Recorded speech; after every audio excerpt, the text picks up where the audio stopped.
Gracias, buenas tardes a todos y a todas.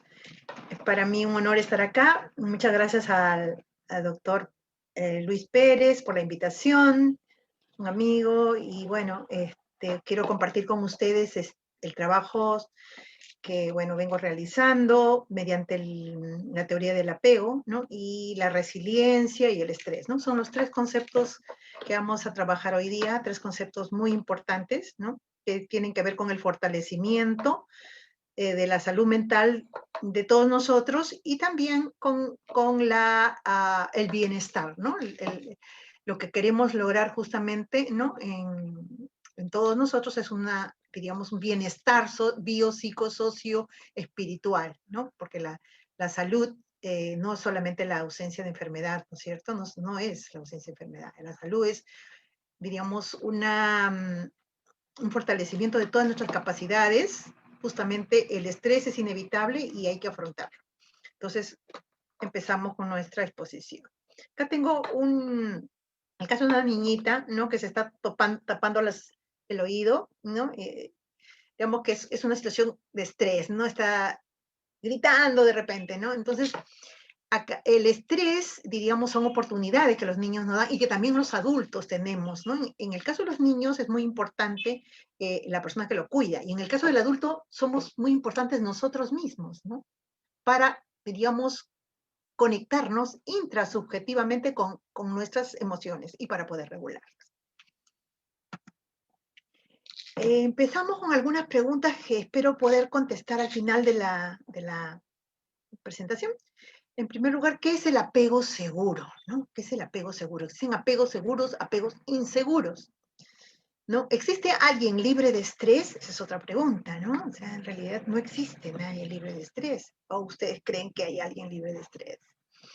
Después tenemos por qué el apego seguro se convierte en un pilar, ¿no? De la resiliencia, que es lo que nosotros planteamos acá en nuestra exposición, ¿no? ¿Por qué el apego seguro nos va a ayudar al afrontamiento del estrés a lo largo de toda la vida?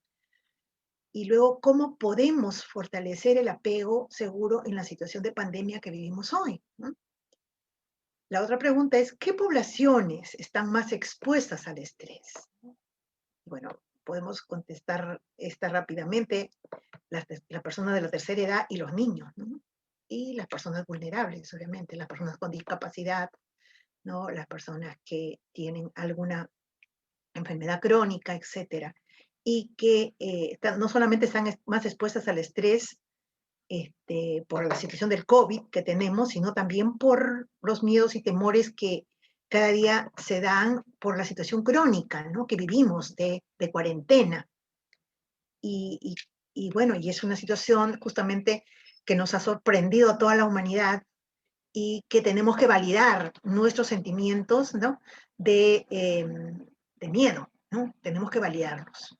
No podemos negarlos, justamente esa es una de las mayores problemas, ¿no? Que existen en nosotros mismos, sobre todo en los profesionales de la salud, sobre todo en los psicólogos, ¿no? De validar las emociones negativas, ¿no? Queremos ser perfectos, queremos estar bien todo el tiempo y no nos damos cuenta que en esta situación que vivimos, el hacer eso, el tratar de hacer eso nos va a exponer posteriormente a síndromes, como el pánico, por ejemplo, ¿no? La ansiedad excesiva, etcétera.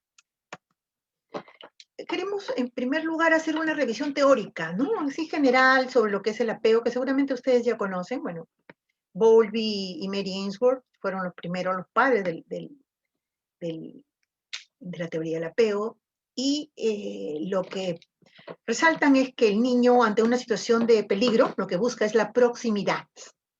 La proximidad, o sea, la proximidad de la persona que lo cuida, ¿no? Busca una base segura, y la base segura es la persona que está a su lado, ¿no? La disponibilidad que tenemos los adultos respecto, en ese momento, ¿no? Diríamos, acogerlo, a cuidarlo, etcétera, ¿no?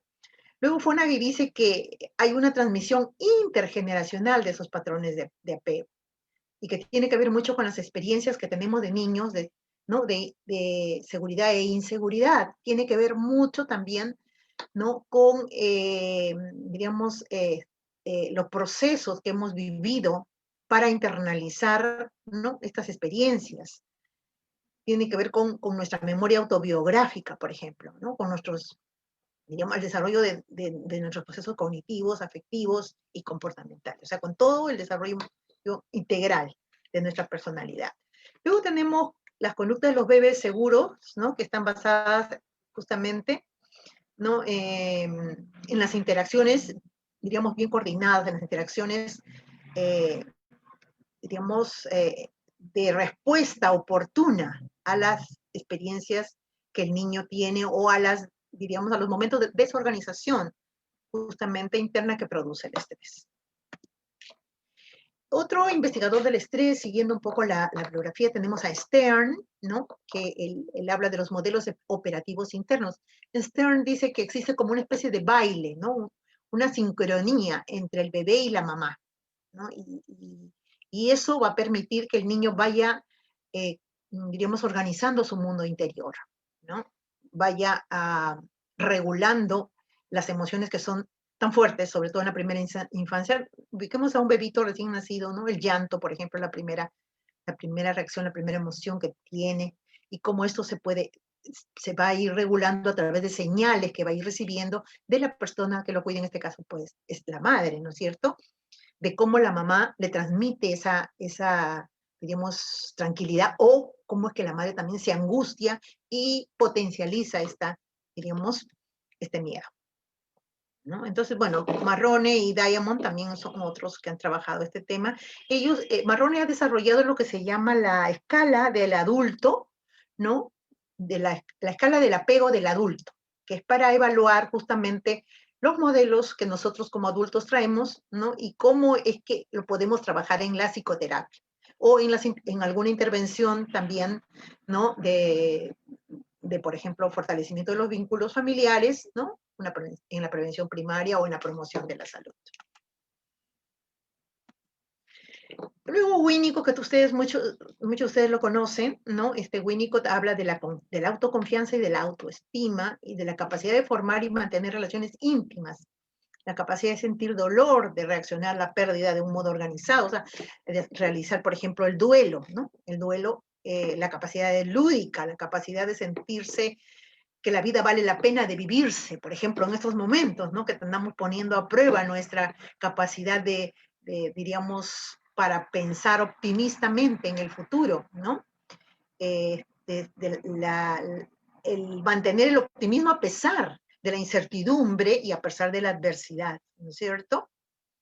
Y bueno, Winnicott, como ustedes saben, habla de la madre suficientemente buena, ¿no? No es necesario que sea una madre perfecta, dice, ¿no? Una madre suficiente, una madre que esté allí. Por eso yo hablo mucho con mis estudiantes, con mis alumnos, de lo que es la calidad y la cantidad de los vínculos. Cuando el niño es pequeño, ¿no?, en el primer año de vida, la cantidad es tan importante como la calidad.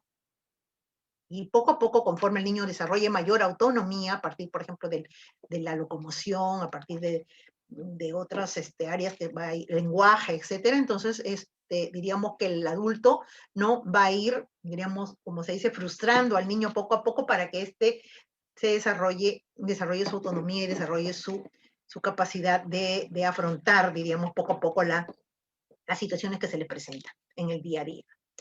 Entonces, la importancia de la sensibilidad del adulto está estudiada, y ustedes lo conocen, así que no me voy a quedar en esto, ¿no? Seguimos. El apego y el cuidado. O sea, para la conducta de apego existe la conducta de cuidado, ¿no? O sea, es una especie, una interrelación, una relación de reciprocidad o de interconexión entre el niño y la persona que lo cuida o las personas que lo cuidan. Al principio se creía que el apego era un solo tipo de apego, pero sabemos que existen apego con el papá, apego con la abuela, apego con la mamá, apego con los hermanos. O sea, hay diferentes, diríamos, figuras dentro del área familiar, ¿no?, con las cuales el niño va interrelacionándose, ¿no? Y claro, la básica es digamos, la madre, sobre todo en el momento cuando está más pequeñito, ¿no es cierto? Pero el sistema de cuidado es la respuesta o patrón de cuidador ante las situaciones de estrés del niño. O sea, el niño se asusta, el niño llora, el niño tiene hambre, el niño quiere que lo cuiden, quiere jugar, y entonces es el adulto, ¿no? Que da un patrón de conducta, ¿no? Ante situaciones de este tipo. Luego tenemos que muchos de nosotros, cuando hay un estrés y una reacción ante una situación problemática, diríamos que tratamos de que eso pase y decimos, no, no pasa nada, le decimos al niño. Eso no debemos de decirle, ¿no? Porque en realidad tenemos que aprender a validar esas reacciones. Las reacciones negativas, las emociones negativas existen y tenemos que validarlas. Y sobre todo, en la primera infancia tenemos que enseñarle, o sea, que se conviertan, ¿no? En una experiencia de aprendizaje para que los niños, y cuando sean ya adultos, aprendan ellos mismos también a regular sus propias emociones, ¿no? Las expresiones de estrés necesitan ser legitimadas, aceptadas, comprendidas y valoradas. Y otra cosa importante, que es esta actitud de empatía del adulto, de tener en cuenta que el niño tiene otro mundo dentro de él, que tiene derecho a llorar, porque, ¿no? Tiene derecho a enojarse, tiene derecho también a alegrarse, ¿no? Que hay que respetar, ¿no? Le Cannelier justamente hace poco ha estado seguramente algunos de ustedes lo han escuchado, en una conferencia del Ministerio de la Academia de Medicina, ¿no? Y a través del Ministerio de Salud y del Instituto Nacional de Salud Mental, Honorio Delgado y Deio Noguchi, ¿no? Y él habla de, diríamos, el cuidado respetuoso del adulto hacia el niño, ¿no? Y habla de esta capacidad, ¿no? De tener en la mente del niño, ¿no? Y no de controlar, sino más bien de acompañar. Y bueno, justamente les hablaba de Cannelier, ¿no? Y dice que tiene que ver, esta actitud de empatía y sensibilidad debe estar basada en un estado mental de comprensión de la conducta del niño y no en un control de la conducta del niño, ¿no? Y él habla también de cómo esto se ve en el colegio y en el trabajo, ¿no? Que muchas veces lo que se busca son los resultados y no el proceso por el cual uno va logrando, ¿no? Un aprendizaje, una meta, ¿no? Entonces, dice él que lo que nos están enseñando a hacer es hacer borregos, hacer ovejitas o Coca-Colas, todos igualitas, ¿no? Y que cuando se sale alguien de ese modelo, entonces vienen los psicólogos, los psiquiatras y les hacen tu terapia para que vuelva a ser, ¿no? Una persona manipulable. Realmente es muy importante tomar en cuenta digamos, esta apreciación, ¿no? Porque realmente eso es lo que está pasando. Felizmente que ahora en nuestro país, ¿no? Los jóvenes nos están dando una lección, digamos, de rebeldía y también de ponerse en su lugar, ¿no? Y de tener el derecho a la indignación, que es justamente el derecho a validar una emoción que no es vista tradicionalmente como algo bueno, ¿no? O bonito. Y bueno, y ahora entramos a lo que es la resiliencia. La resiliencia es la capacidad humana para enfrentar, sobreponerse y ser fortalecido o transformado por experiencias de adversidad, ¿no? Eso es lo que dice Grotberg, bueno, Cyrulnik, ¿no? Suárez Ojeda, etc. Hay muchos investigadores de la resiliencia. No es, diríamos, mi intención ahorita revisar, ¿no? La cuestión teórica de la resiliencia. Lo que sí es rescatado de Grotberg, por ejemplo, las cuatro condiciones, diríamos, importantes de la persona resiliente, ¿no? O sea, o del niño resiliente, que yo tengo personas en quien confío y me quieren incondicionalmente. O sea, están conmigo en las buenas y en las malas. Soy una persona valiosa, o sea, la autoestima, diríamos, querida y apreciada. Y eso también para nosotros como psicólogos, ¿no? Porque a veces, diríamos que, por ejemplo, una de las características del burnout, ¿no? Del síndrome del quemado, digamos, del agotamiento ante el estrés crónico, ¿no? Justamente es la baja en la autoestima, la depresión. Entonces, justamente el tener en cuenta que somos personas valiosas, que hacemos una labor valiosa, que somos apreciadas por la comunidad, por las personas que nos rodean, por nuestros estudiantes, por nuestros pacientes, ¿no? Esto nos va a dar, diríamos, mayor confianza en nosotros mismos y así mismo tenemos también o sea, lo importante que es también tener la familia, ¿no? O alguien, o a un amigo, porque muchas veces no necesariamente tienen que ser lazos de sangre, las personas en quien confío, también eso es importante. Y luego estoy dispuesta a responsabilizarme por las consecuencias de mis actos, eso tiene que ver con nuestra autonomía, nuestra responsabilidad, que también tenemos que enseñarles a los niños. Y luego que también puedo hablar sobre las cosas que me asustan, que puedo encontrar a alguien que me ayude cuando lo necesito. Boris Cyrulnik habla de que la experiencia traumática o adversa, ¿no? Por ejemplo, ahora tenemos esas experiencias traumáticas relacionadas con la situación de pandemia y del COVID, ¿no? Muertes de un ser querido que no lo hemos podido ni siquiera despedir como deberíamos, ¿no? No podemos acercarnos a abrazar a nuestros abuelos, a nuestros padres, ¿no? Entonces son situaciones difíciles porque el ser humano está programado para interactuar. Entonces, diríamos, dicen que, bueno, se va a dar diríamos, un rebrote del vínculo cuando termine esta pandemia, ¿no? Porque en realidad estamos, digamos, adaptarnos a esta pseudo normalidad, diríamos, ¿no? Pues una nueva normalidad, yo creo que no es nueva normalidad todavía no viene. Entonces, Cyrulnik habla, ¿no?, de la experiencia traumática, o sea, para que se ponga a prueba la resiliencia tiene que haber una situación de trauma, ¿no? Y por ello solo se puede hablar de resiliencia cuando se produce un trauma, que aunque se instala en la historia del sujeto y no se olvida, permite la recuperación de algún tipo de desarrollo. O sea, digamos que eso lo vamos a ver cuando hablemos del estrés, por ejemplo, cuando uno evalúa un estímulo, ¿no? Como por ejemplo, que no podamos salir, que no podemos abrazar al ser querido, uno dentro de nosotros mismos tenemos nuestra memoria autobiográfica, las experiencias anteriores que hayamos tenido, ¿no? Y entonces, si tenemos una experiencia o algunas experiencias, las cuales han sido significativas en nuestra vida, de que hemos salido adelante, no solamente personalmente, sino como país, por ejemplo, del terrorismo, de la situación de crisis que tuvimos, ¿no? O que hemos estado en la época, ¿no? Hace 20 años, ¿no? En el primer gobierno del partido aprista, por ejemplo, ¿no? Entonces, hemos pasado situaciones muy dolorosas. Claro, no son de la magnitud de la de ahora, porque esta de acá es una situación crónica, ¿no? Porque ya han pasado 9 meses y seguimos de alguna manera limitados en nuestros vínculos, ¿no? Entonces, bueno, entonces acá dice que esta situación adversa, ¿no?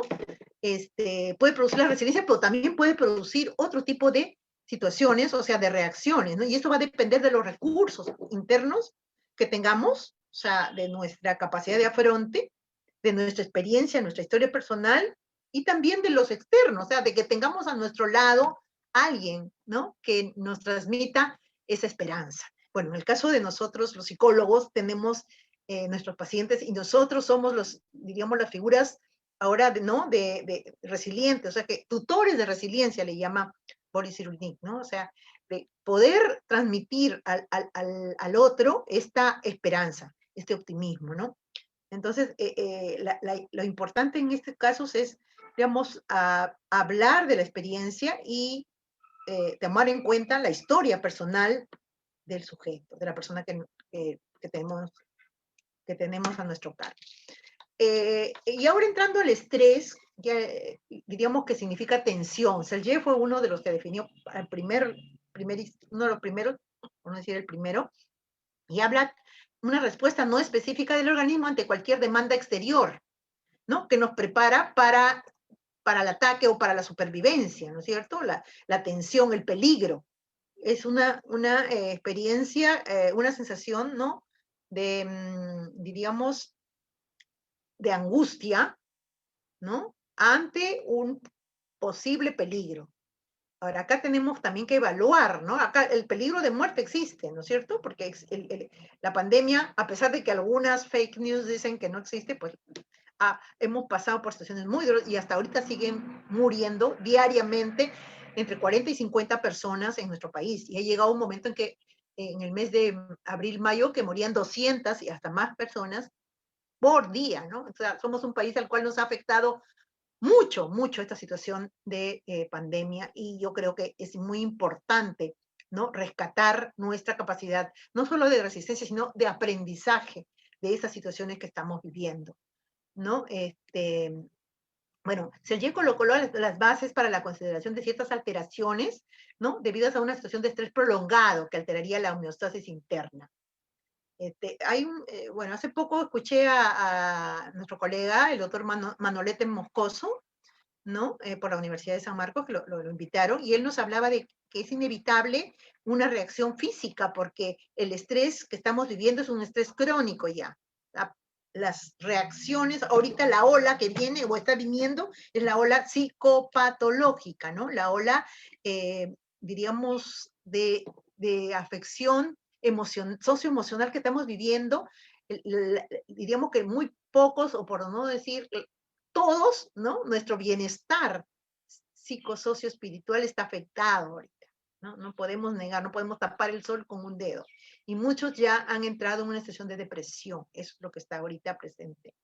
Y mucha gente mayor, sobre todo las personas de tercera edad, no ha muerto del COVID, ¿no? Ha muerto por una reacción justamente depresiva unida a una alteración de su metabolismo y todo su organismo, ¿no? Acuérdense que en los niños y en los adultos mayores el cuerpo habla, ¿no? El sistema inmunológico reacciona inmediatamente, y más en una situación donde hay mucha soledad, donde hay mucho aislamiento, donde los vínculos, justamente porque nuestra sociedad no los ha cultivado o no los ha promovido, como que nos habla de que nosotros podemos solos, ¿no?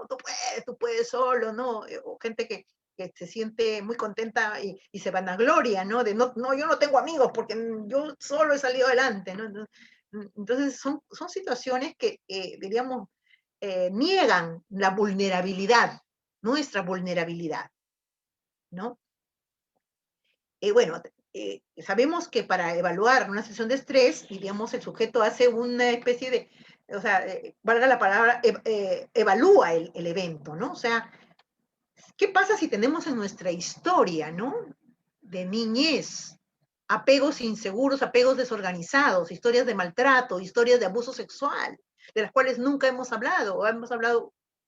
Entonces, ¿qué pasa con esta, diríamos, esta evaluación de la adversidad, de la situación, del estímulo, diríamos, amenazante que estamos viviendo, y que en nuestro eco interior, diríamos, rememora todas las pérdidas, todos los duelos anteriores, ¿no? O sea, en realidad, una situación de adversidad rememora todas las situaciones de adversidad que hemos pasado. En realidad, de lo que el estrés ahora está aumentado justamente por nuestra propia historia, porque somos personas, porque somos vulnerables, y porque de repente en el pasado no hemos podido hablar de esas situaciones de adversidad, no hemos hecho nuestro duelo, ¿no es cierto?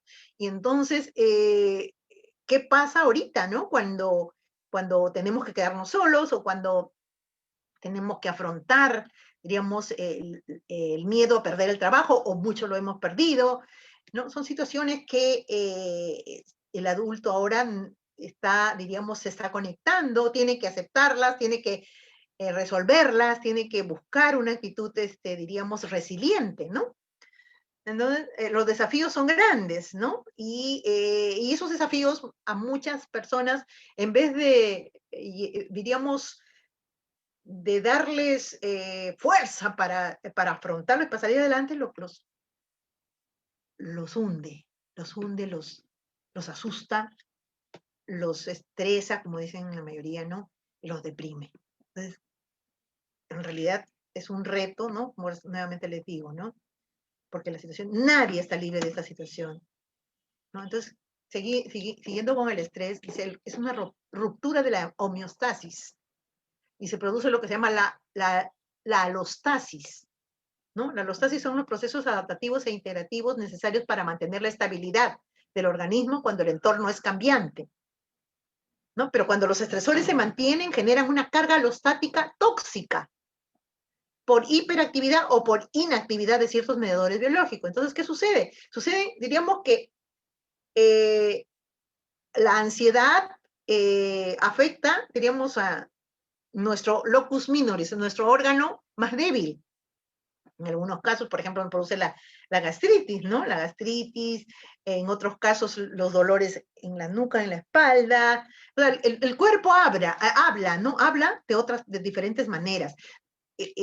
Por ejemplo, en el caso de la depresión, ¿no? Y de la ansiedad aparece, pues, diríamos, por ejemplo, sueño excesivo, o no duermes, no puedes dormir, no te puedes concentrar, problemas a nivel cognitivo, así como en los niños, ¿no? Los primeros fallos son a nivel de la atención y concentración. Igualmente, en el adulto también se dan esos indicadores. Entonces, esto es señal de que la homeostasis, o sea, el equilibrio en nuestro organismo se ha roto. Digamos. Entonces, ¿qué pasa? Que el organismo comienza a resistir, ¿no? Hay un nivel de resistencia, ¿no? Unos más que otros, pero acuérdense que la resiliencia, ¿no?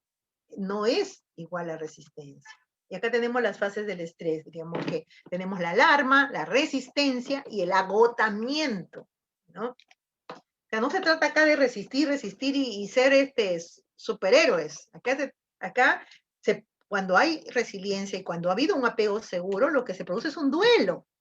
Y lloramos, pero nos levantamos del piso, ¿no? O sea, acá no se trata, nuevamente, digo, lo importante, como les dije al principio, es validar las emociones negativas, ¿cierto? Validar lo que estamos sintiendo en este momento y validarlo, en el mejor de los casos, con alguien que te escuche, con una persona. Pues, ahora tenemos líneas de apoyo a nivel telefónico, ¿no? Un ser querido, por último, si no puedes verlo, a nivel del WhatsApp, etcétera, ¿no? Pero siempre es importante un otro.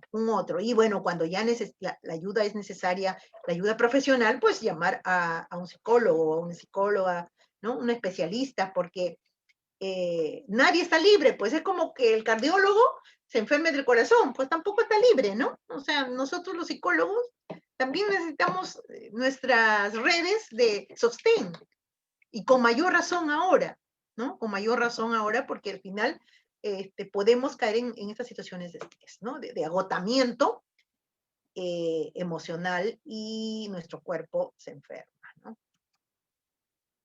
Bueno, como ustedes saben, y haciendo una revisión, la amígdala, ¿no? Es la que, digamos, envía conexiones al hipotálamo y a los núcleos autonómicos del tallo cerebral. O sea, toda la neurología del estrés, ustedes saben, ¿no? ¿No es cierto? La amígdala se relaciona con el procesamiento emocional.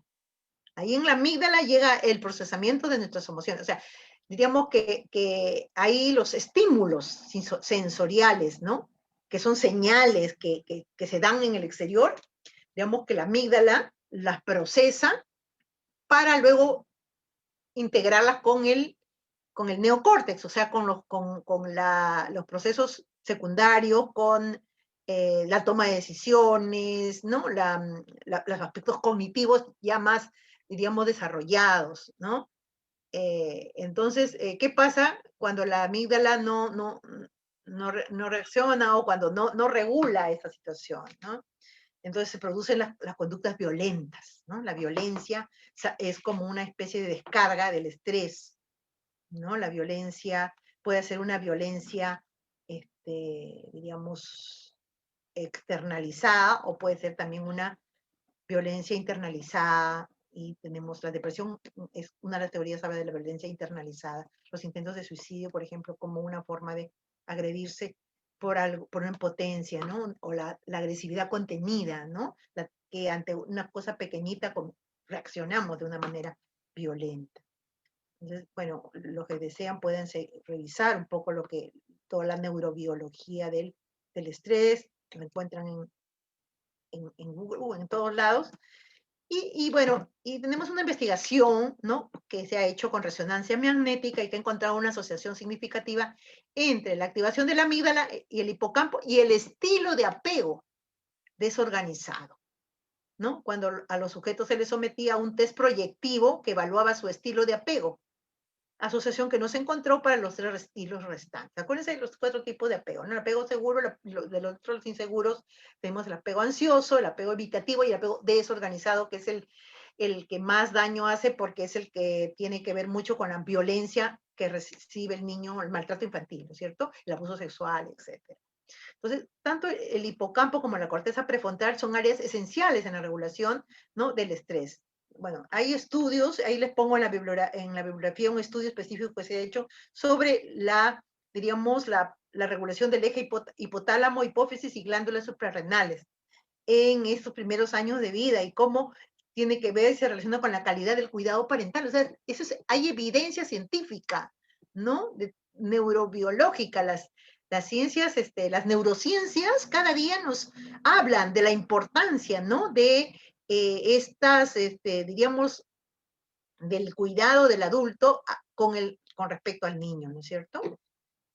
para justamente para estos modelos con los cuales vamos a nosotros a vivir a lo largo de toda nuestra vida, aunque se pueden ir modificando, pero las bases, diríamos, ¿no? De ellos están en la infancia, ¿no? Y realmente lo sabemos en la consulta, los casos cada día mayores que hay, por ejemplo, de lo que los diagnosticamos con trastornos limítrofes de personalidad que tienen que ver mucho con esta dificultad para manejar las emociones, para regularlas, y estas explosiones de violencia que a su vez han recibido esos chicos cuando han sido niños, sobre todo casos de chicos abusados y de niñas abusadas, ¿no? Cuando han sido pequeñas, dentro del ámbito familiar y por el hermano o por el padrastro, ¿no?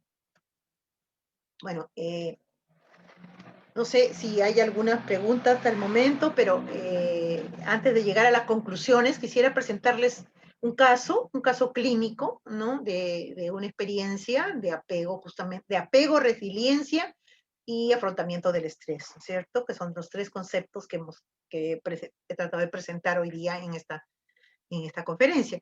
Bueno, el caso clínico es de una jovencita que la vamos a llamar Ana. Ana tiene en la actualidad 18 años, ¿no? Es una chica que está estudiando una carrera universitaria, ¿no? En este momento, que diríamos ha tenido una historia, ¿no? Familiar, una historia infantil, diríamos, de abandono, de desprotección. Ana nace en una familia muy pobre, ¿no? En un cono de Lima. La madre, diríamos que una mujer que a su vez ha recibido también violencia de sus propios padres, ¿no? Y que muchas veces justamente justamente se sigue la cadena de la violencia, ¿no? Que es madre adolescente, que no fue violentada, pero sí fue, digamos, seducida por su pareja y por una pareja que tuvo y que al final la abandona, ¿no? Y que la deja con esta niñita, ¿no? Pequeñita. Digamos, esta madre busca otra pareja porque no tiene una profesión o un oficio, diríamos, ¿no? Y entonces se junta con otra persona, ¿no? Y así se va juntando con otras personas más y tiene otros hijos. Bueno, esta niñita es cuidada por la madre, por los padrastros y por una hermana que también tenía por parte de la misma mamá. Entonces, por unas tías, diría, ¿no? Esta chiquita, diríamos que es como un paquetito ahí en la casa, ¿no? O sea, desafortunadamente no hubo alguien que la cuide, que le dé su tiempo, que la sostenga y que le permita este desarrollo socioafectivo, digamos, ¿no? Tan importante durante los primeros años de vida, ¿no? Entonces, esta niña se cría y a los 6 años tiene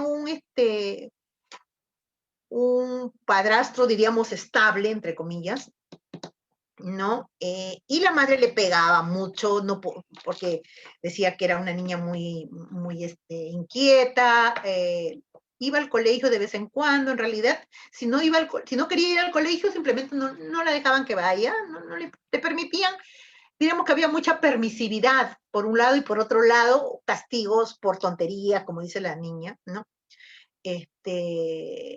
Había mucha violencia física y psicológica por parte de la madre de esa niña, ¿no?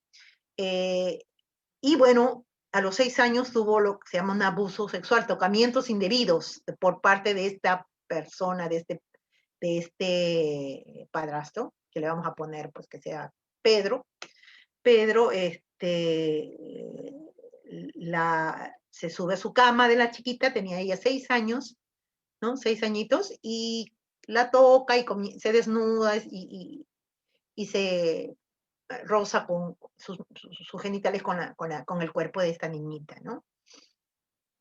La niña dice que se sintió, digamos, mal, se sintió terrible, le dijo a su mamá, la mamá le pegó y le dijo que hablas tonterías, que estás mintiendo, no le creyó, ¿no? Y esta niña me dice en su cabecita, desde allí tuve claro que nadie me quería en esta familia. ¿no? Nadie me quería en esta familia. Yo tuve claro eso.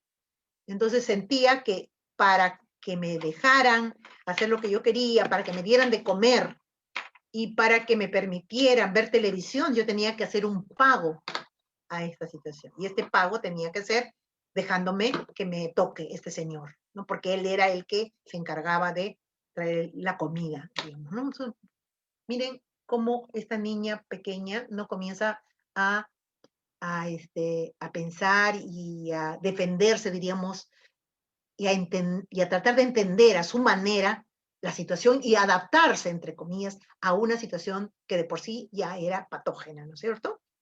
Entonces, esta chiquita crece y sigue en ese ambiente, este señor sigue en la casa y sigue, diríamos, con esos tocamientos indebidos hasta que ella tuvo 12 años, ¿no? O sea, 6 años ella vivió esa situación y era una sensación terrible, me dice, ¿no? Y a los 12 años la madre cambia digamos, de pareja y la otra persona la viola, ahí que hay una violación sexual, ¿no? Y ella también igual se queda callada porque dice que si su madre, ¿no? Que es la que la ha criado, bueno, la que está más cerca a ella, le dice que es mentirosa, ¿quién le va a creer?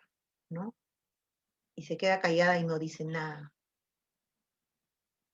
¿Se dan cuenta de toda la situación de esta chica? Pero ¿qué pasa? Que esta niña tenía una hermana por parte de padre, y esta hermana es una persona muy sensible y eh, se conectó con su padre biológico por X motivo y el padre le dijo, rescata a tu hermana que vive en tal sitio. O sea, y primera vez en su vida que, esta hermana ya tenía 30 años, ¿no?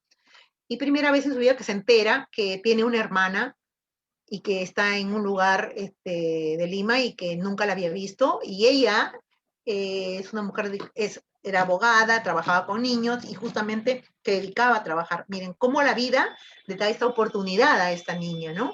Esta hermana va y digamos que la hacen negar ahí primero en la casa, pero después se la dan a la niña porque en realidad la niña era un estorbo muchas veces allí.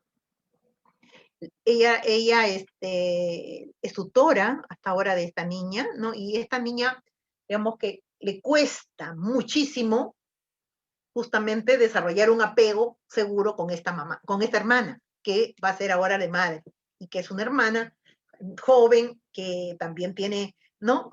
Su pareja, que vive, su pareja que es autónoma, etcétera, etcétera, y que, como me dice la misma hermana, me hice cargo yo y tuve una hija de 13 años, ¿no? Porque en ese momento la niña tenía 13 años. Pero ¿qué pasa? Que esta hermana pasa un año justamente de encuentros y desencuentros, pero al final, digamos que el afecto, el vínculo, ¿no? De esta hermana con su hermanita menor, se mantiene y es fuerte y al año le cuenta a la chiquita.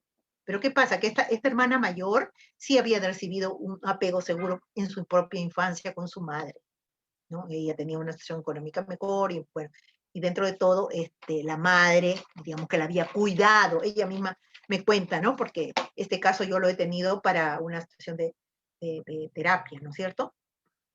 Bueno, entonces le cuenta después de un año, miren, después de un año le cuenta todo lo que ella había sufrido y bueno, hacen la denuncia recién. Por eso es que mucha gente critica y dice, ¿y por qué no habló? ¿Y por qué no denunció? ¿No?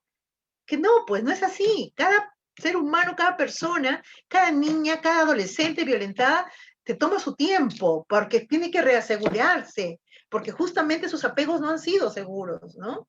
Pero sí se puede desarrollar recuperar, diríamos, esta capacidad, ¿no? Para sentirse, digamos, que vale la pena, ¿no? Que puedes confiar en el otro.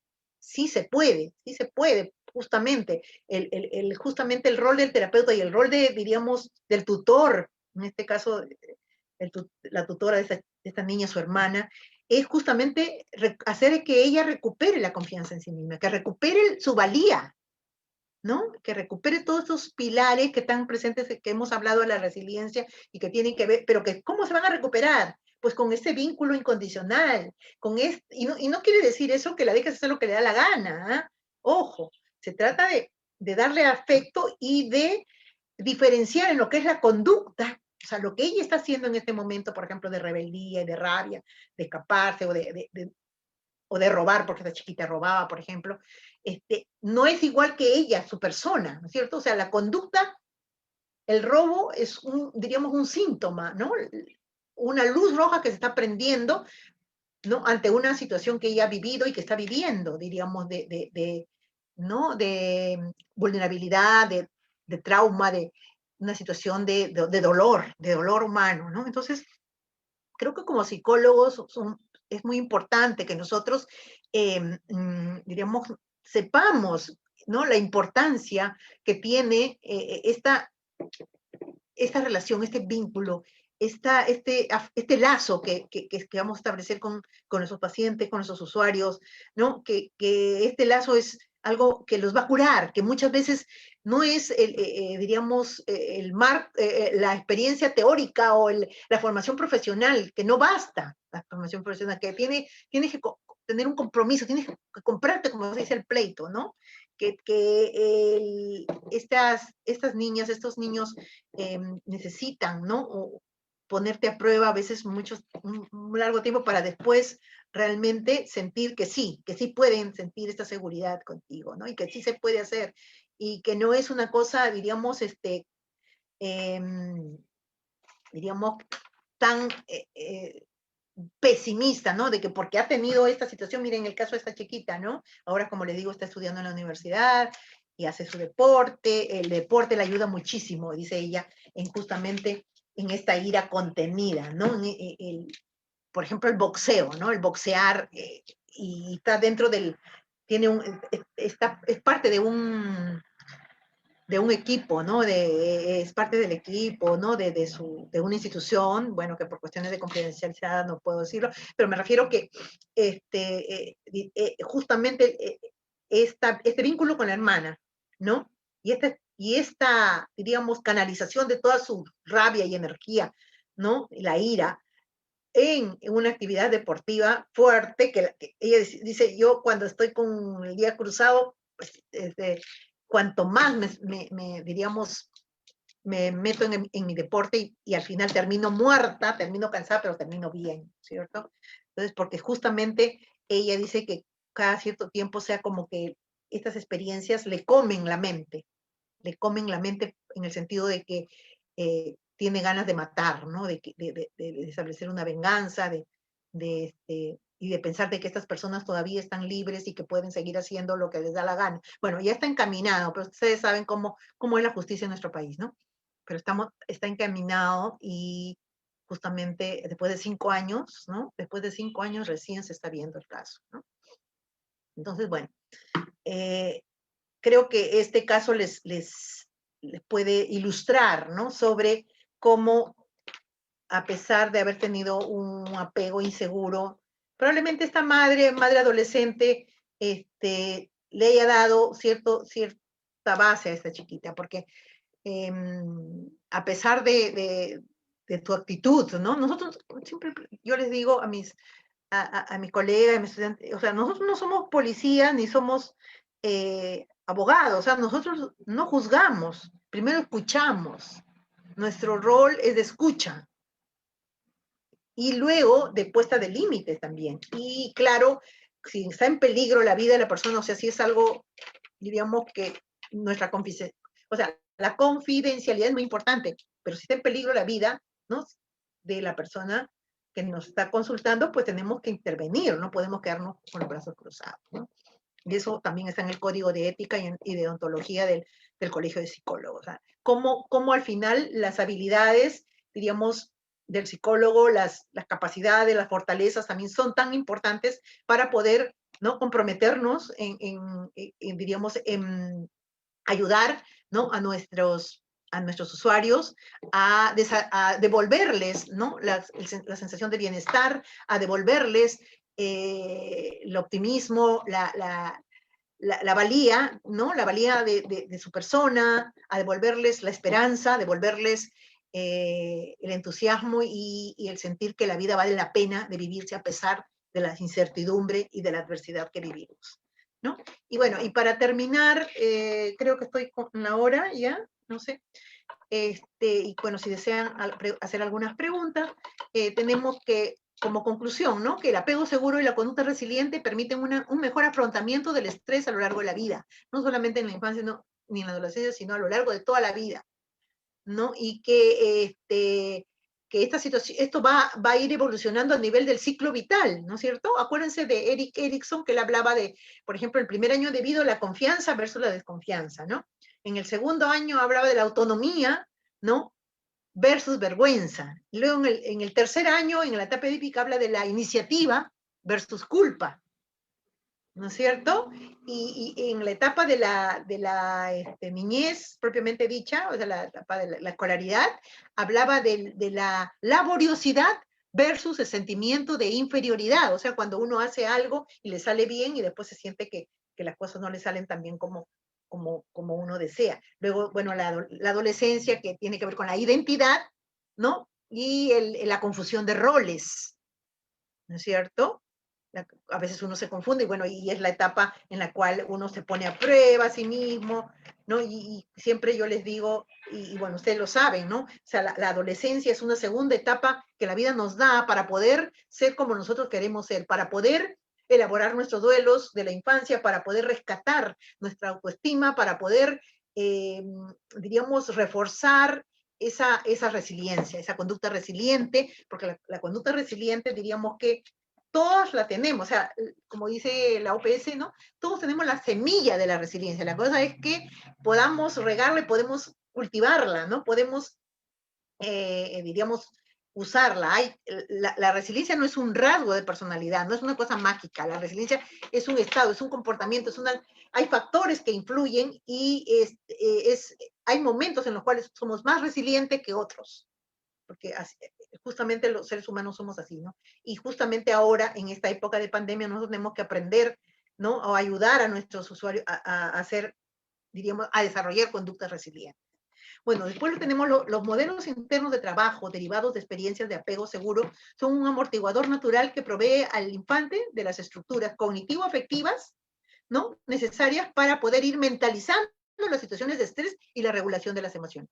Acuérdense que nosotros, diríamos, construimos un mundo interior, tenemos un mundo interior, ¿no? Y tiene que, y la inteligencia emocional no solamente es la relación interpersonal, sino también la relación intrapersonal, la intersubjetividad, la forma como nosotros, ¿no? Nos consolamos, nos cuidamos y nos decimos a nosotros mismos, ¿no? Cómo nos sentimos, qué hacemos ante situaciones de adversidad. Ese es el modelo de interno, ¿no? Lo que le llaman la automentalización, le llama Le Cannelier, ¿no? O sea, nosotros no muchas veces, ¿no? Lo que nos decimos respecto a lo que está sucediendo es más importante que lo que realmente sucede. A veces, ¿no? Ante situaciones de adversidad nos decimos cosas que empeoran la situación. O sea, ¿no? Entonces, ahí tenemos que tener justamente cuidado, porque eso tiene que ver mucho con experiencias de apego, seguro. Tienes que tener...